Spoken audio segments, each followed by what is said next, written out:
Welcome to the Macworld Podcast. I'm Roman Loyola. Joining us on the remote is Mike Simon.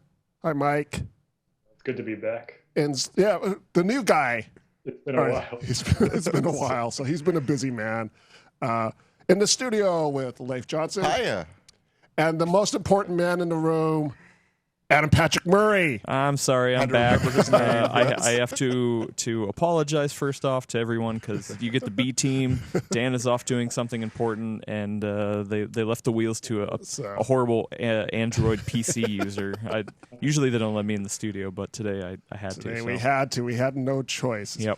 He's still the most important man in the room, though, because he's monitoring our YouTube and Twitter feeds for your feedback and your comments. So yeah, we're already getting some. Yeah. Woo. So if you guys have any thoughts on today's topics, let us know. Adam will chime in with what you guys are thinking about. Today we're going to talk about rumors, and more rumors.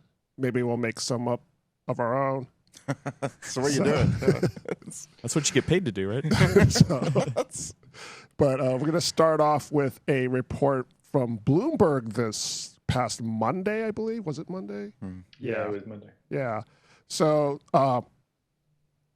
Bloomberg is reporting that Apple is working on two particular products. One is a pro-focused Mac Mini. The other is a low-cost Mac laptop. Now, I hesitated to call it a MacBook Air or a MacBook because the article didn't have a lot of specifics. Yeah. Yeah. And this is not new stuff. Right. They've been these rumors have been kind of floating around for a while. We were, I think the many people were kind of like hoping it would get a refresh and stuff, but it was expected. And back during the event with the schools, with the iPad, the field trip, a lot of people thought they were going to release like new MacBook Airs for students at that event. So, this is not like earth-shaking stuff, but yes. Yeah. The Pro by whatever you want to call it, Mac Mini Pro, let's call it. That's newish, at least. I mean, that's newish, yeah. The previous report, Ming-Chi Kuo, if I'm pronouncing his name correctly, he did say that a Mac Mini refresh was in the works, but he did not say what type of machine it would be. So a little more information by saying that Apple is going to target Pro users rather than entry-level users. That's true, but I mean, at this point, I think these days that for lower end stuff, they do kind of push people towards the MacBook. And if when it was if you're going to do something like the Mini or something, I think it's kind of like Pro by default. But that's me. And yeah, I mean, I've always had this problem with them calling stuff Pro because in my mind, when I used to use a Mac, it meant you couldn't swap stuff out. You had the option to upgrade. You had bigger, better. That 17-inch MacBook Pro, that was awesome. That was an awesome machine. I had one too. I loved it. Yeah. So, and I mean, I didn't personally know anyone editing in Final Cut 7 at the time on a Mac Mini. Usually, we're all Mac Pros. So like I don't know what they could do to make it a Pro type of deal. But why don't you tell us, Mike? No. Well, yeah, I had some ideas. I wrote about it earlier this week. The Intel has a whole project. It's called the NUC or NUC, which is Next Unit of Computing, which is a horrible acronym, but that's what it stands for. And they are very small, very portable devices with relatively high-end specs. We're talking Core i7s, 16, 32 gigs of RAM, so it can be done. You can make a very small form factor Pro level machine that you can swap out things and get new swap out the hard drive, swap out the RAM. I don't think they're going to let us change the processor, but this could be kind of a precursor to the modular Mac Pro. True. That they keep teasing now for going on 18 months. They've been saying this thing is coming. So there is a faction within Apple that still believes that Pro equals upgradable and expandable. So maybe we'll get a little tease, a little peek of that with the Mac Mini, but in all likelihood, it'll just be a machine with better specs. Well, and the problem with that too is that we've used some of those Nooks over on the PC World side, and they are awesome little powerful machines. Yeah. I still don't know if I'd call them pro. Yeah. I'm not gonna edit video off of them. I still would prefer an actual full graphics card. Yeah. I mean, they can get some cool stuff, but also the other problem is they're expensive as hell. Yes. They are expensive So as hell. expensive. And the Mac Mini, what was like 500, 600? $499. You know? $500 You know? bucks. Yeah.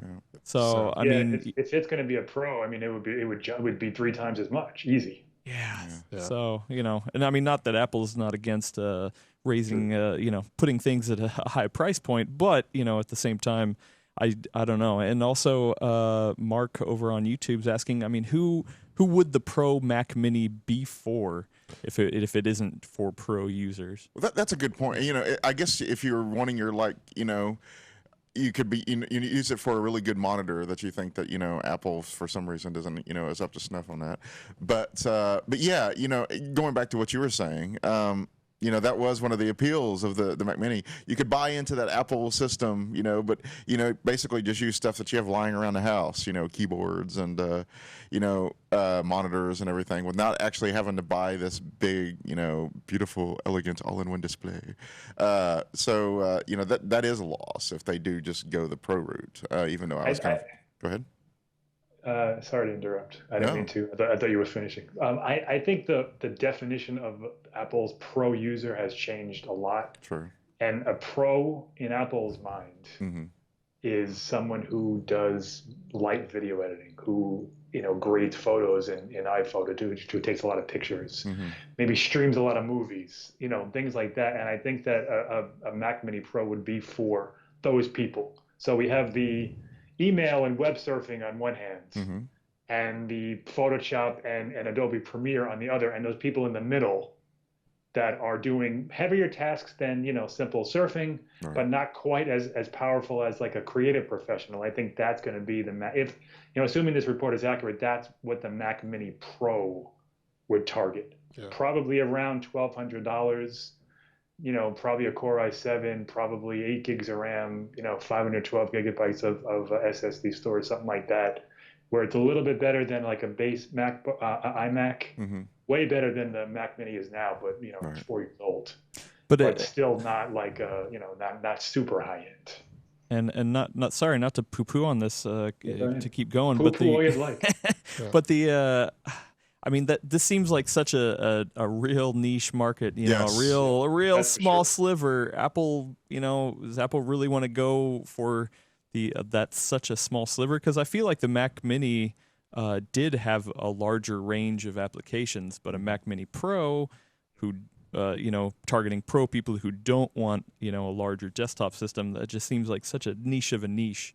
Well, I mean, if it starts at like $700 or $800 and goes up to like 12 or 15 with BTO options, I mean, I guess that would be right, a little bit more of a wider net they're trying to cast.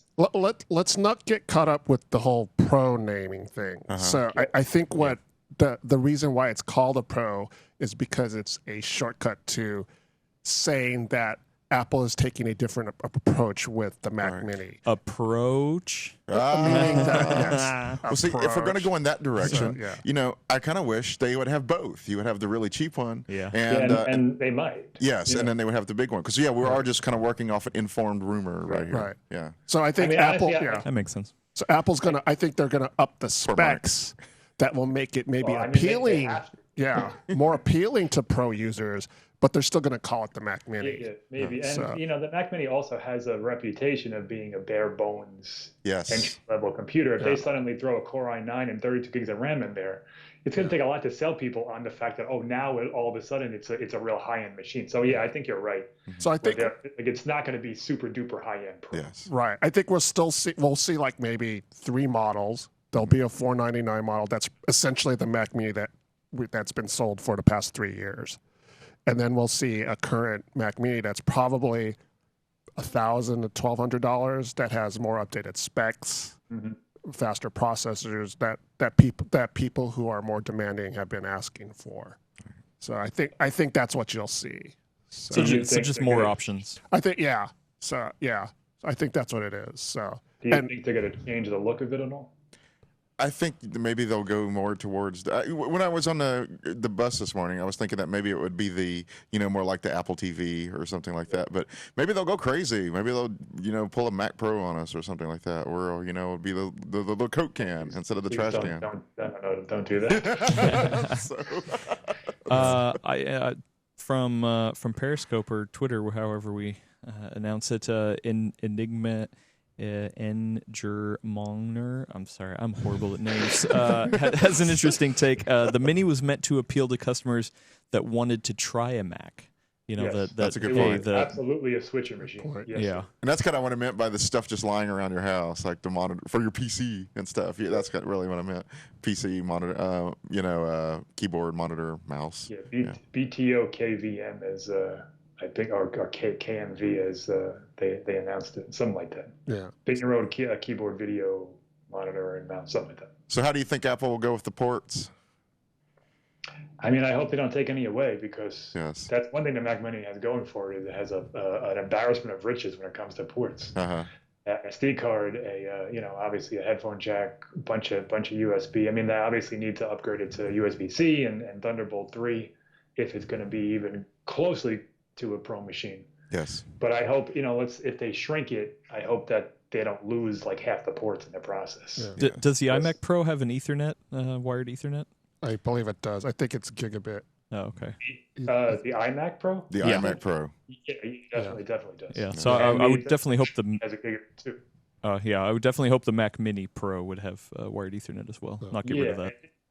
That's another one. But if it's going to go to a smaller footprint, Mm-hmm. it's going to rely on Thunderbolt probably. Yeah, see, that's kind of what I was leaning in the direction. True. Of. Yes. But the iMac has legacy and USB-C ports as well, so maybe they'll give you 2 and 2 or something. Yeah, something like that. We posted a poll on Twitter asking about the Mac Mini. I almost said MacBook. The Mac Mini. The question was, what's the most you would pay for a powerful new Pro Mac Mini? 48% people said the most they would pay is $800. 30% said $1,000. 16% said $1,500, which I was kind of surprised that so many people would be willing to pay that. And 6% said $2,000. Kind of on the point of ports, Yorgos Helios on Twitter said that he thought that the next Mac Pro and the next Mac Mini will be one product that relies on Thunderbolt to connect external GPUs and RAID drives. So, yeah, I would think it'd be unfortunate if Apple decided to do that, but I could also see them doing that. Mm-hmm. So, but I can see them just giving you one USB-C port and saying, deal with it. Oh God. I mean, I don't know Apple's philosophy on desktop machines. You can see why I don't think they they know their philosophy right now. They're still working on it. well, the philosophy on laptops is we're going to give you Thunderbolt because we're trying to give you the thinnest, smallest footprint. Sure, you're going to have to use dongles, but they would probably argue that that's a small percentage of people who need to use all those dongles. I don't know if that's true, but Yeah, I wish we knew attach rates. How many Right. people bought a laptop and a dongle? right. So, Gotta have at least one. Yeah. Yeah, I mean, I think most people have. I'd say 50% of people have at least something Yeah. that they need to attach to their Mac if they have a new MacBook. Over on Periscope, Throwboy is pondering the question: does Apple need the Mini anymore? They don't seem to want to appeal to low-cost markets now. I mean, that's a good point. It's the other thing with the Mac Mini is, as somebody, I forget the name of the person who pointed out that the He's Mac one you can Mini was pronounce. for low cost. I'm not going to say that again. Yeah. Sorry. It was a low cost machine for people to get them into the Mac. The Mac Mini has sort of changed in terms of its purpose. Well, it doesn't have a purpose. It's 4 years old, for Christ's sake. Yeah, but people, No purpose. I think Apple had this intended purpose, and people changed it. Yes. People used the Mac Mini for server farms. Yeah. People And also use the for, Mac Mini for media streamers before the Apple media TV. streamers and things like that. And I wouldn't be surprised if Apple found that a lot of people, it's a significant part of that Mac Mini business. Yes. But at the same time, do you need pro level hardware for a server farm? I don't know. So it's you have a It's network also bandwidth something there. to be said for, Apple's taken a lot of lumps this year with its core audience. And maybe this is just like an olive branch saying, you know what, for the 30 people of you who really want a new Mac Mini, here you go. Just trying to keep people happy. Yeah. The same thing with the MacBook Air. I mean, if they're going to make that Retina what the point of having that with the MacBook? Yes. They're going to be priced within $200 of each other probably, and be basically the same machine. Mm-hmm.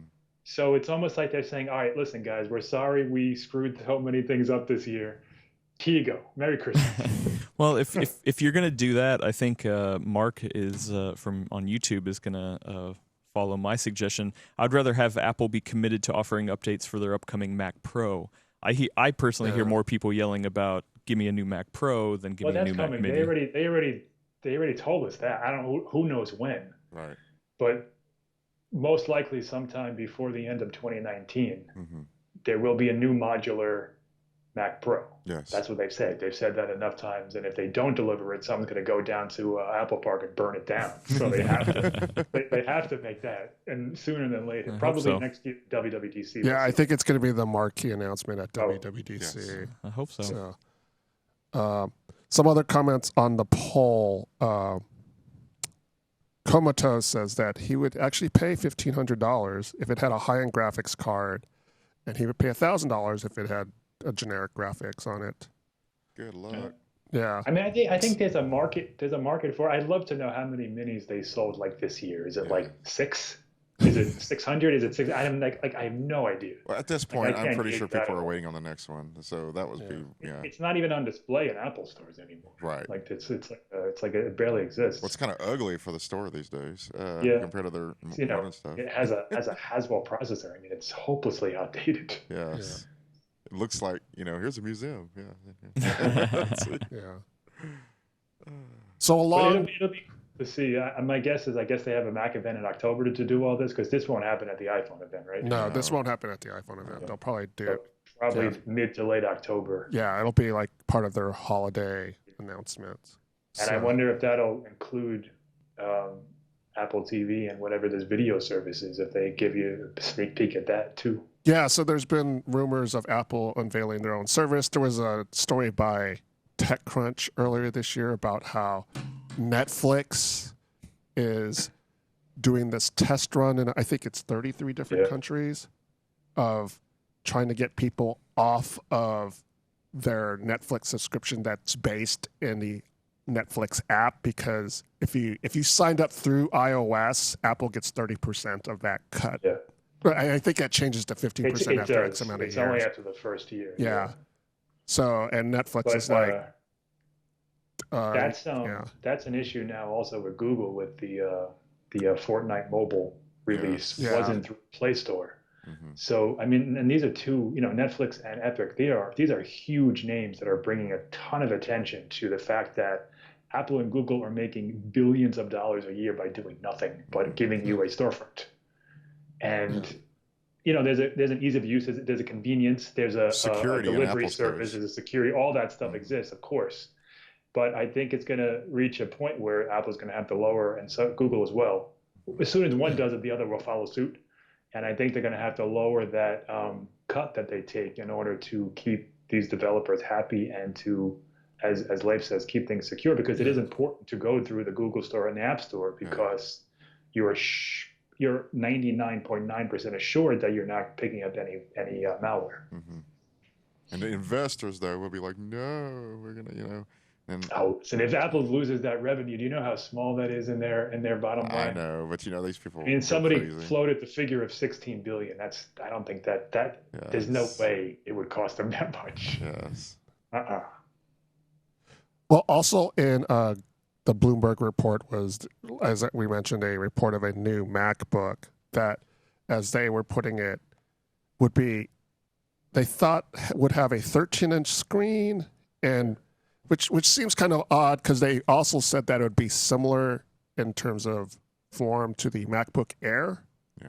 With slimmer bezels, though. Right. The whole thing made it. I had a lot of questions about that whole report. Yeah. Yeah. So, but and how it fits in terms of the MacBook line seems kind of odd. So, I think they're probably going to come out with a low-cost laptop, and they'll call it the MacBook and get rid of the MacBook Air. Mm-hmm. So, I mean, but they have a MacBook, right? So and it's a 12-inch machine, MacBook. right? Yeah, so yes, that's how it fits oddly. It's like maybe they'll make that 12-inch machine the low end. I mean, to be honest with you, I never thought the MacBook made any sense. I don't know why they made it. I don't know why they didn't just evolve the MacBook Air to be that machine that they wanted. Right. Because the MacBook it's smaller than the Air. It's thinner than the Air. It's lighter than the Air, but the Air still exists. And I mean, I don't know why they didn't just say this is the new MacBook Air. Get rid of that and call it that. But to have those two machines that are essentially targeting the same type of consumer with vastly different specs at a similar price, it just doesn't make any sense. I'm always surprised by how much more the MacBook sells though for the compared to the MacBook Air. And I know some people love that keyboard that it has on the MacBook Air. It's got the ports. The Air is crappy. Yes. It's got a garbage screen. Well, Chromebooks are usually crappy too, and people buy the hell out of them. Yeah. No, you're right. But Chromebooks, the people who are buying Chromebooks are schools and kids. That's 80%. If you take away that market. And they're also very low end too. Samsung, they're not selling many Chromebooks. Yeah. Very, very low end. And they're also $200 friggin'. Yes, but I mean, Apple doesn't have to go 200, but it can at least go like 6.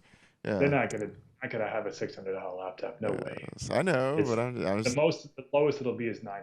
It's my idealism coming out. And have you used the $200 Chromebook? Yes, I have. I actually worked on one for about a year. Yes. They're hard. Actually, the only thing that's good about them is that they start up quickly and they don't really need much maintenance. Yes, and then you can, if they die, you can just buy another one. I suppose. I actually have an original Chromebook. Google sent me one when they were launching the service. I found it in my garage the other day. I was like, oh, I totally forgot about it. I think Dan has one too. I think when he used to work at CNET, he went to an event and they were giving them out. Yeah, it's like a black plastic. Yeah.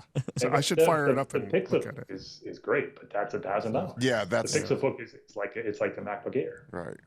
Yeah. But it's a great machine. It has a good processor, lots of storage. I mean, it's nice, it's fast, but you're paying $1,000 for a web browser. OS. It's not really even an OS. Yeah. Yeah, I think the MacBook Air is going to go away, and you can't even say the MacBook Air is a Chromebook competitor because Apple will steer you towards the iPad. Yes. Right. Well, and also Enlightened Up on Periscope makes a good point. Losing the corner of the market that was just schools was a real loss for Apple. Yes, that's why I keep going with the the inexpensive and stuff. That's the way I got into the Apple system was getting into the school, and that's how I grew to love it because I wasn't rich enough to be able to play with these things that they have it today, especially as this. But I got introduced to Apple. Look where I am today because it was such a heavy presence in my public school. I think that's really important, and I think it needs to be laptops and MacBooks instead of iPads because I'm sorry, I don't buy into that. I believe that you need proper keyboards, proper mouse, and everything to teach people that Macs are at their core a work machine, and whereas I admire the iPad, but I do think it is more towards media consumption and lightweight task, and I think getting that go ahead. Oh no, I was just coughing. I'm sorry. He just cleared his throat. I wasn't trying to interrupt you. But that's why I think. This is why I think it's important, and they need to give if they're going to give. Okay, so let's say we keep the actual core products more expensive. They need to give schools more of a substantial discount if they want to. I think that would be wonderful. If retail, you kept it at $1 gazillion or whatever like that, but you gave schools hefty discounts, and only I'm not talking like the students and stuff because people can work around that, like the actual administrators and stuff. And bring back the eMac, damn it. Exactly. I mean, yeah. Yeah, I mean, that enlightened person, he's absolutely right. Apple had the ball and just completely, they didn't just drop it, they threw it away. Seriously. They totally had it with the iMac. The iMac was everywhere in schools. Yes. And they, they just didn't care anymore. And, now Google and Microsoft, mainly Google. I mean, I go into my school. There's one iPad in my son's kindergarten class, and 2 PCs. So I really like this Mark guy on YouTube because I was literally just about to say the same thing. But Apple doesn't care about schools when it comes to computing because all the kids have iPhones, so they still won. Yeah, I mean, I live in San Francisco. The San Francisco School District still has a huge installment of Apple products. So, sure.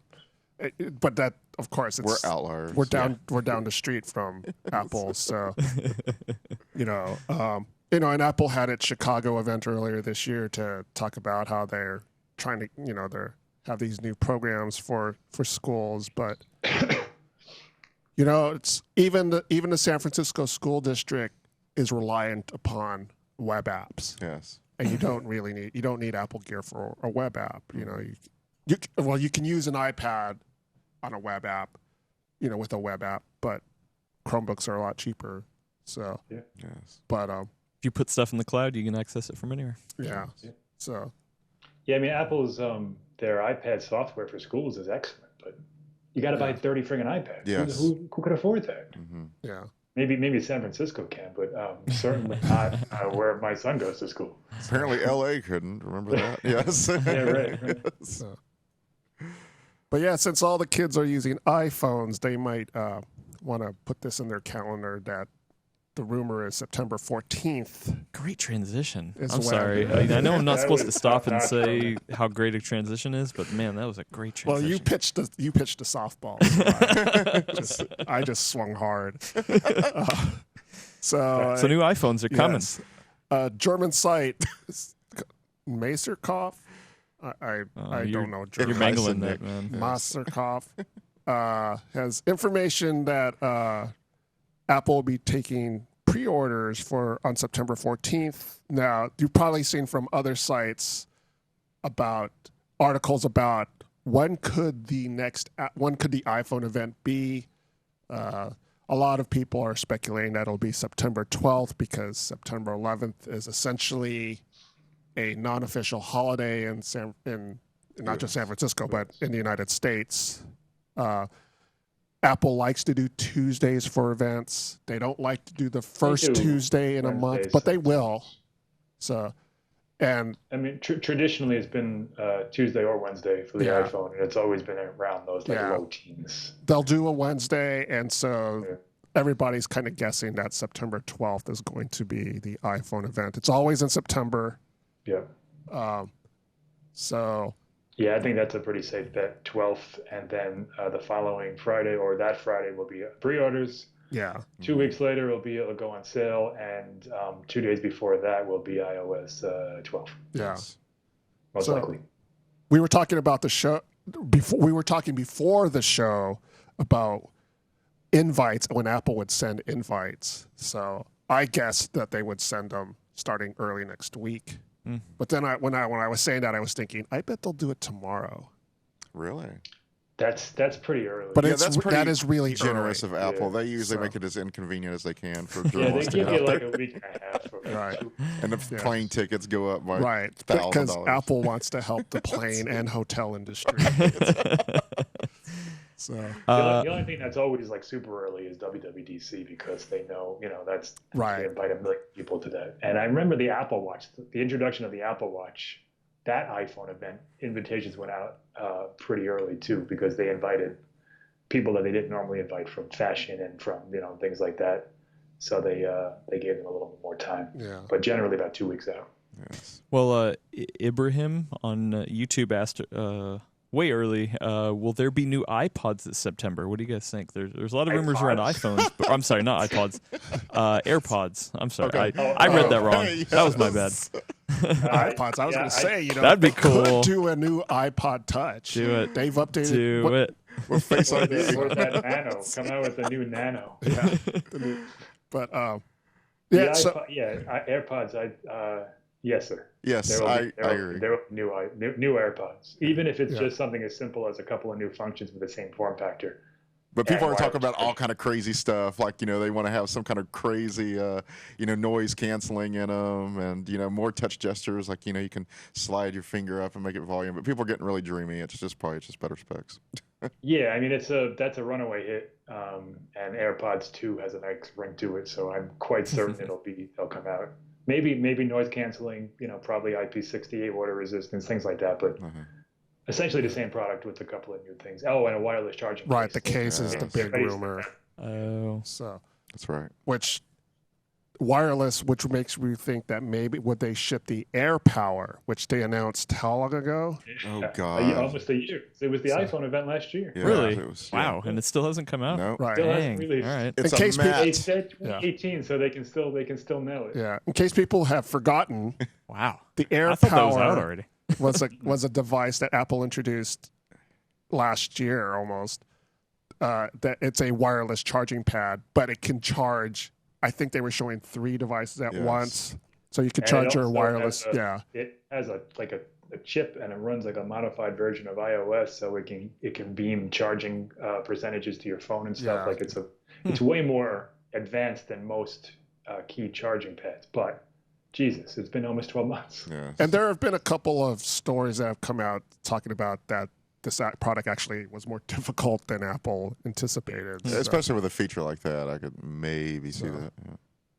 yeah, so I don't The know. one question I have is they always show these pictures of the watch like laying perfectly flat Yeah. on this pad. Like mine never went like that. Like it's like there's no way it's gonna charge overnight. It's gonna pop up and Yeah. it won't charge. And the one with the link band, forget it, because that has you can't lay that one flat. No contact here. Yeah. So- Right. Right. What if you put it upside down so it's face down? So that you would have to be There you able go. to. There you go. It's Well, flat. all right, fine. With that band, it works. Yes. But try using any of the other bands. Yes. With the sport band, it's fine. So you have to use a sport band with this wireless charging pad that they could have probably charged $200 for. You have to remove Get the outta here. band. Remove I'll the charge band. my watch the fashion way. Thank you very much. So speaking of charging, there was also a rumor, which is more of a geeky rumor, that the new iPhone will have a copper coil Yes. instead of I don't remember what the name of the material that they use now, but it's supposed to be this charging coil will allow for faster charging. Yeah, that would be. I would welcome that. That would Yes. be cool. So Cool. They'll probably relegate that to the top end model, but 15-watt charging through wireless would be sweet. Yes. Jacob Philly over on Periscope is asking chances of 120 hertz screen on the iPhone, even if it's just the OLED version.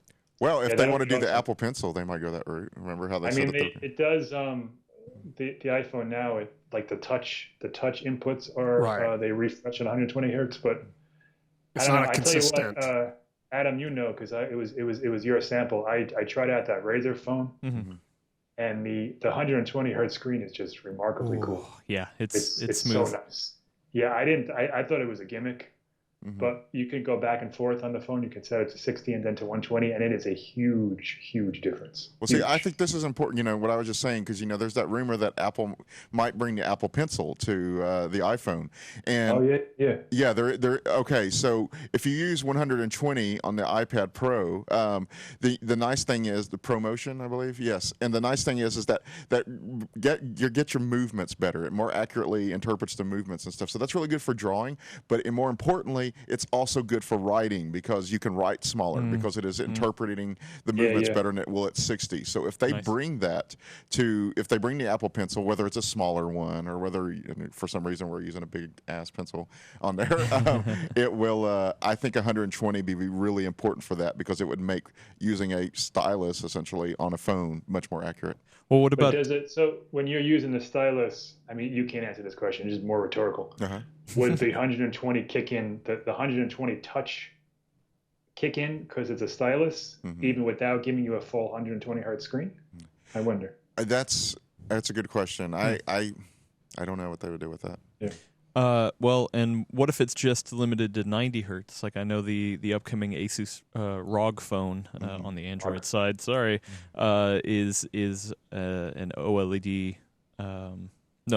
It's OLED, but it goes up to 90 hertz. So you can get 120 hertz on a LCD, OLED 90 hertz. Maybe. It would be an improvement. Yeah. Yeah. Yeah. That- And- yeah. I mean, we haven't heard any rumors about that, but we probably wouldn't, because that's going to be super technical. Yes. Right. So, I mean, I think that it's entirely possible the LCD one is I mean, sorry, the OLED one is 90 or 120, whatever. And Michael made an important point here. A lot of these rumors that come out, they're usually based on stuff that you can infer from the tech, because that's who's telling these rumors is people on the supply line who are handling the hardware. Yeah, they're generally CAD rumors that are, just schematic based. Yes. So, when it gets a little bit more technical like that, those are usually the surprises. That's why we never hear anything about the new chip until Apple says this is what it does. Like, they don't have, like, we know it's the A12, maybe the A12, whatever they want to call it, but beyond that, we don't know anything about the speed or the neuralness, the AI, or nothing. Mm-hmm. So there will be some surprises. Yes. Yeah. So while the Germans are reporting a possible ship date, the French transition. The French noticed that Apple filed 6 new Apple Watch model numbers with the EEC. I'm like, I can believe that. I mean, 6? That seems like LTE, a lot, right? non-LTE, different casings, and then boom, suddenly you're already at 6. Okay. In fact, that was low. If you break it down last year, I think there were 8. Maybe they're getting rid of the ceramic finally. Or they might. That's possible. Yes. Or they could just be getting rid of the GPS only one and just making you go all LTE. Or maybe they're getting rid of the Hermes. No way. The gold-plated Hermes. So more Apple Watches. Are always sold. They're often sold out. Those Hermes. I don't know if they make like 3 of them, right, or they're really popular. Yeah. I wouldn't pay $1,200 for a loop-de-loop strap, but God, no. Somebody must be. I don't know. When I was, I think when I was at the Apple store on Union Square the other day, I actually saw someone buy one, and I was like, wow, yeah. So of course this is San Francisco. So. You rich California. Well, there's something about the Hermes watch. To me, it's like trying to slap really expensive rims to make. And I don't want to say the Apple Watch is a low-end car, but you know what I mean. Yes. You're trying to glossy up something that doesn't really lend itself to being glossied up. Well, that was why they were trying to do it with the $10,000 gold plating that now sells for $250. That's not useful anymore. The thing is, there is something, I don't know if it's utilitarian. The look of the Apple Watch doesn't lend itself to being glamorous looking. Yes. So when I think of a Hermes Apple Watch, I just think. I mean, you do get the special edition Hermes face, but I hear what you're saying. Apple, I did a thing on that where I was talking about the Apple Watch, boutique closing, and I said that was a good thing, where they were trying to make it, where it was all super luxury and stuff, because people call Apple a luxury product, but I don't think it's luxury in that sense. Like, let me wear my $500 Gucci shirt or something. Yeah, I agree. Yeah, I do think they're ultimately practical devices. It's not exclusive. Yeah, yes. It's beauty for everyone. I think is like the most idealistic way I could put it, but as opposed to look at my $600 shirt. Yeah. Well, Throwboy is saying, how about a new platinum Apple Watch? I could nice and bling. Yeah. Platinum is more realistic. But I mean, look at it. I love my Apple Watch. I mean, but it's like Roman said. This is not. It's just an everyday look to me. If it was turned off, you look like you could get it at Walgreens. So that's a bold statement, Lee. Nice. Yeah, I mean, people try to, just with a red dot. They try to dress up their Apple Watches with watch bands. The problem is there are now fewer watch bands because Apple apparently has discontinued some of them. Yeah, they're always doing that. There's like a core, I don't know, maybe 25 of them or so that have been around since day one. And then there's new sport bands, they come and they go. There's new leather colors. There's new those nylon with the stripes. They come and go. Like they're always changing them out. People I guess they buy them and they once they're out, they're out. Yeah, there was a Reddit post that pointed this out, which brought us to another conversation that we had on the staff about there are actually hardcore collectors of Apple Watch bands, like there are sneakerheads and stuff. And we didn't realize this They're rich. And yeah, they're What, and people who then they don't collect- open them? They just keep them in the box? Yeah, All right. yeah, and Oh, really? so people post these pictures of their collection of these watch Yeah. bands. They're just kind of like, "Whoa, this is." Yeah, and there was one on Reddit, I think that what made it Yeah. in Slack, where the guy was just showing that he had like all like gray and black ones. It was like 25, wasn't it? Yeah, and they were in like a case. And Yeah, he had a case. And like a glass thing. It was yeah. I mean, hey man, to each his own. Yeah, Yeah, go for it. I mean, I guess you could do Oh. worse things with your money, but yeah. I have like 3, and I thought that was a lot. Yeah, I still just got the one. I recently will get another. also, Leif, we have a couple people in the Periscope chat that say they work for Walgreens. So Okay, well, watch out where you're digging there. I mean, yeah, Walgreens sells good stuff on occasion. That's what I'm saying. So I go to one down the street all the time. I think I go to Walgreens every week.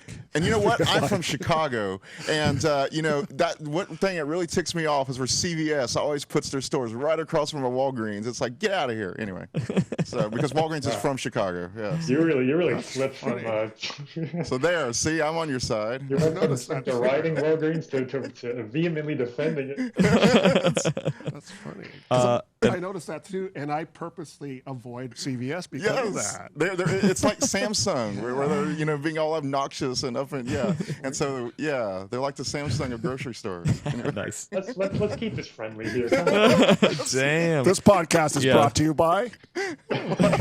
I'm sure somebody from Samsung is in the chat. We'll see. But Mark is theorizing, what about an Apple Watch Pro? Just kidding. I think he's making a joke. What would be? What would be an You Apple can change Watch the RAM. Pro? Yeah, I don't know what the heck they would. I mean, it is what it is. You know, it has LTE, it has GPS, it has NFC. I mean, there's not much else you can put in it. An even bigger package. You know, 'Cause I see. I like really thick watches. But yeah, I think you could get away with have a third bigger size. Well, I think you're actually right about that. I think if they made a 46 millimeter, people would buy it, but I don't see that happening. right. Well, there is a rumor that Apple's making the screens bigger by reducing the amount of. Is bezel the right word? Bezel. Yeah, that makes sense. So, Yeah, that's what, but it's in the Border. same size form factor. I mean, maybe that would be the Pro. So they do a good job of hiding it because when a lot of the screens on the Apple Watch are black, so you can't actually see that the display doesn't really go all the way to the edge.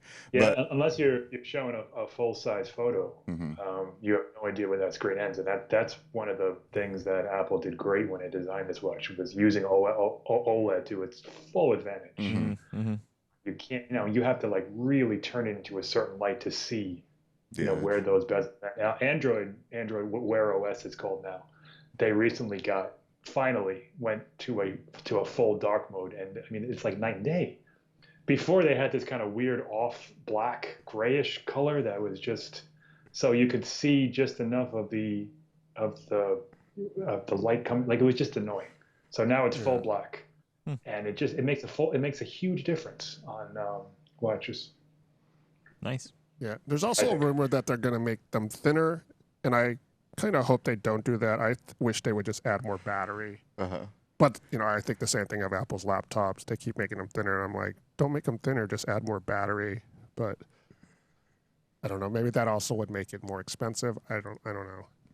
So Yeah, I agree. It'd be nice to have an Apple Watch that lasted like yeah. 3 days. If they go thinner, they're gonna have to get rid of the dial, right? I mean, that's kind of the thing that that is the thickest part of I it. think it helps. So the or if they thickness make help it offsets the smaller, dial. I think, right? right. I don't. I mean, unless you Yeah. go with a thinner dial, but yeah. Yeah, I don't know. I mean, they could just make it a little bit smaller. I mean, it's gotten to the point navigation-wise where you don't really need it. Yeah, It's kind of that's just true. like an iconic symbol of this is an Apple Watch. But Yeah. With Apple Watch 1 or Watch OS 1, it was important for scrolling and navigation, and they've kind of gotten away from that. Right. I rarely use it. Yeah. So. Yeah.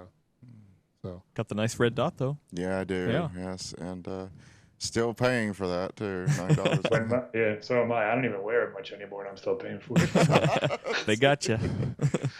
are you wearing the Fitbit Charge 3 instead? Well, I will once it's not out yet. Damn, They're, really good today.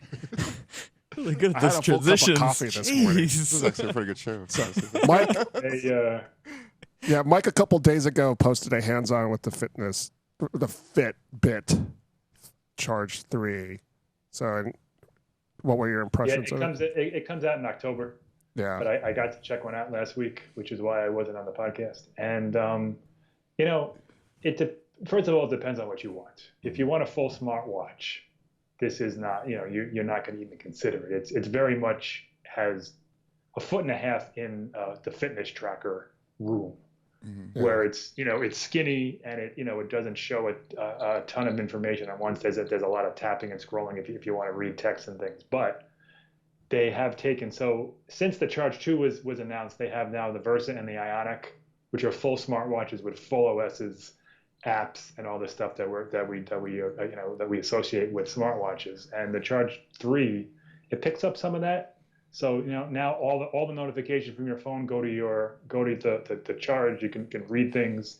It's going to be getting second-party apps in the sense that Fitbit will work with partners rather than just releasing an SDK so they can anyone can make an app.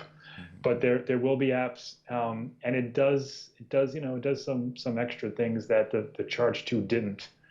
And it's kind of that in between device. So you have the super simple fitness trackers that have dots and lights, and you have something like the Apple Watch, which has a screen and apps, and then this is like right in the middle. It's going to be $150. It does all the fitness things you want. It has a heart rate, SpO2 sensor, automatic detection, all that stuff, because it's Fitbit, and it also does some some smartwatch stuff. I think it'll sell well. I think it's a device that Apple probably never will make something like that, but it would be interesting if they decided to.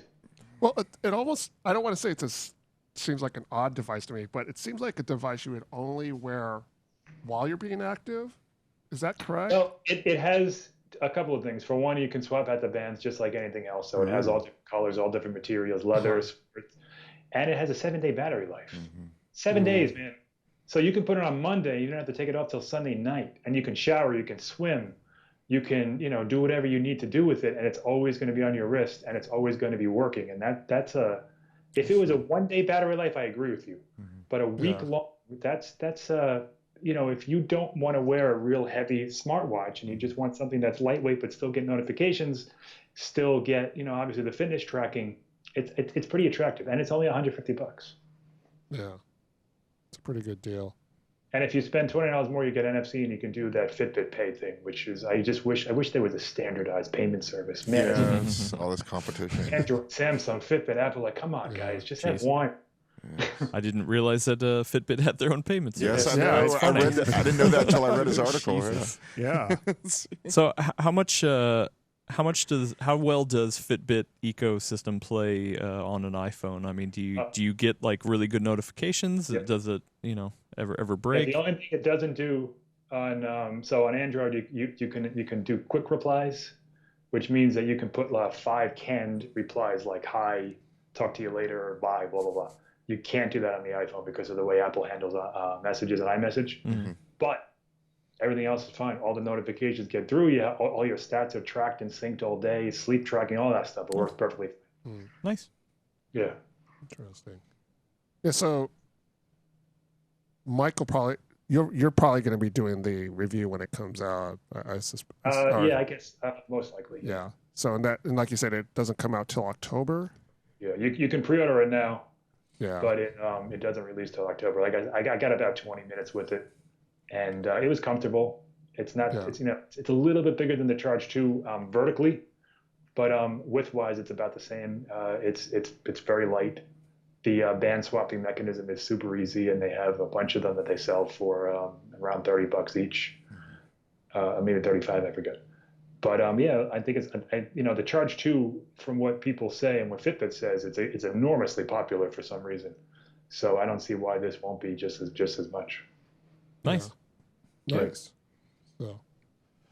So, I was going to say that. Is there any more rumors? The newest rumor is this morning.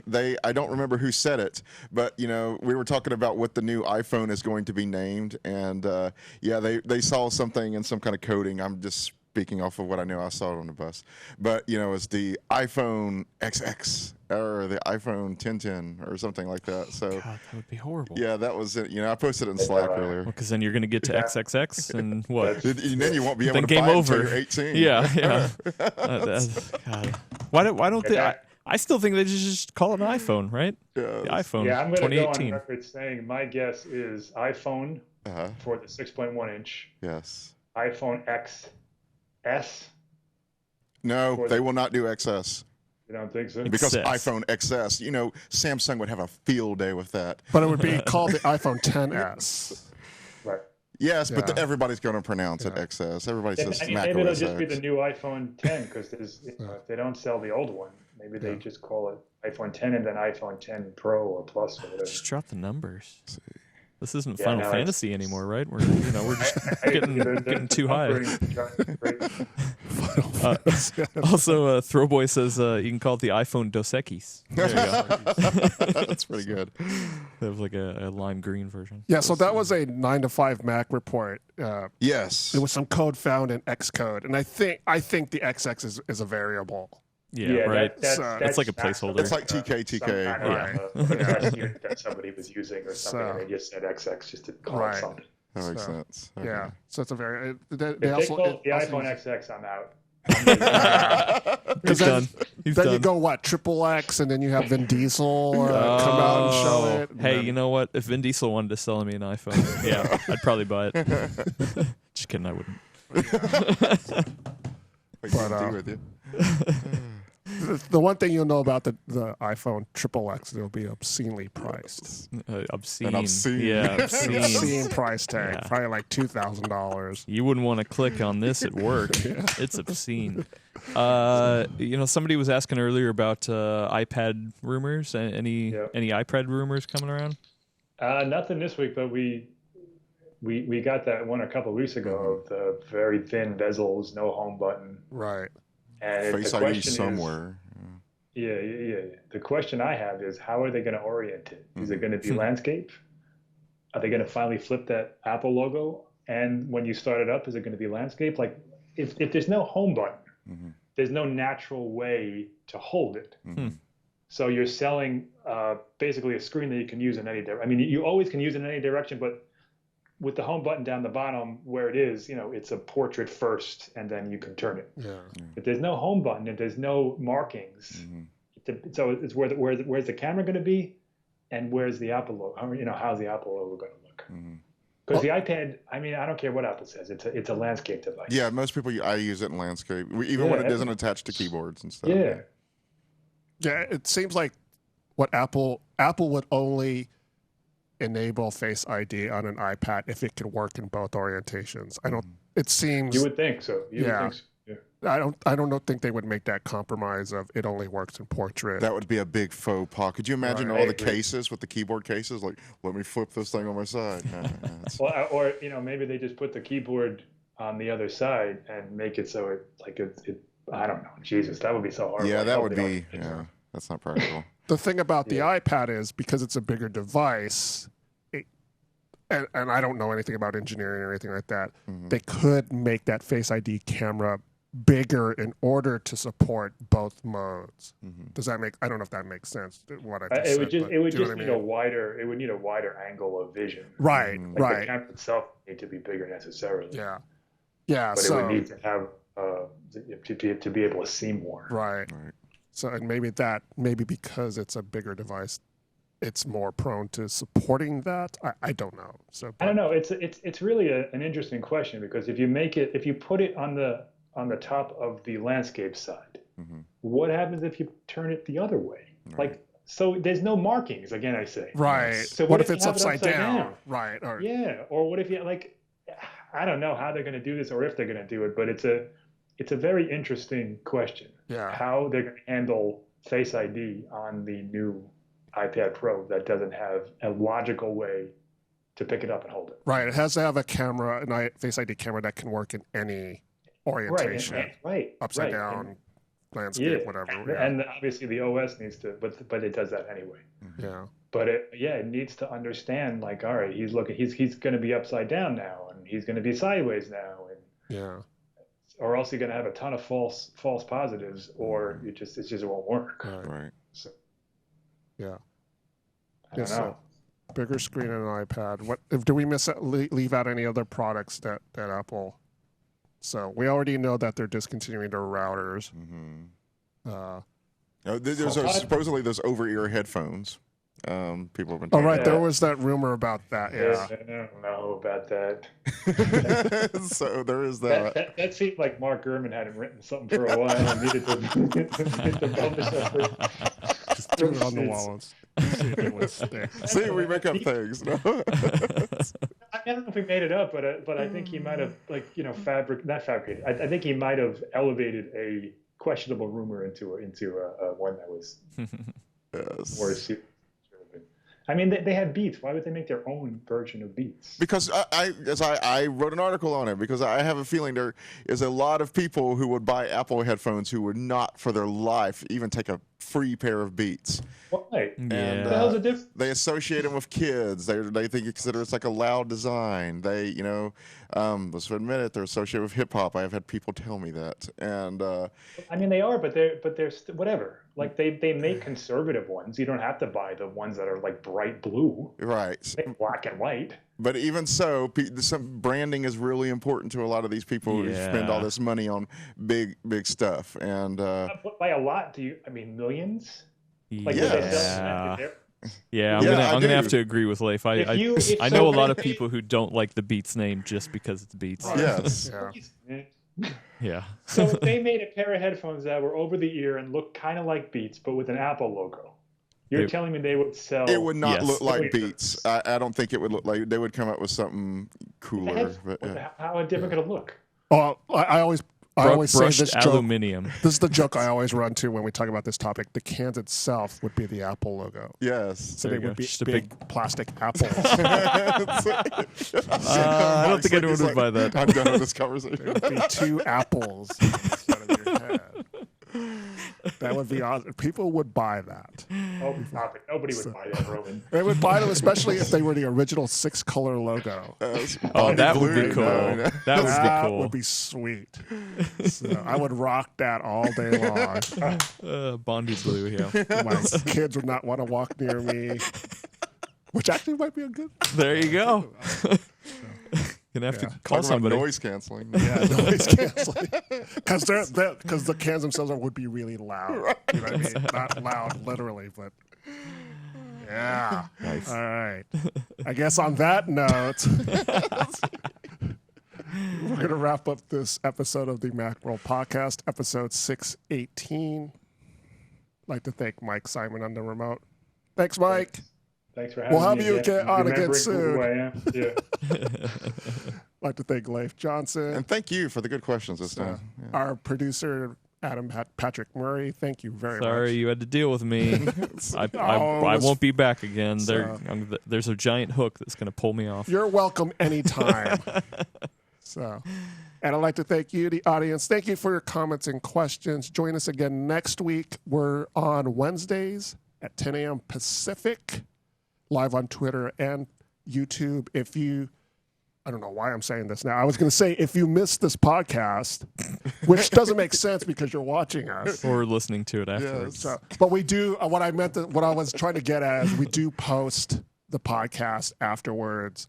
So in case you happen to miss a scheduled podcast, you can go back to our website and watch it.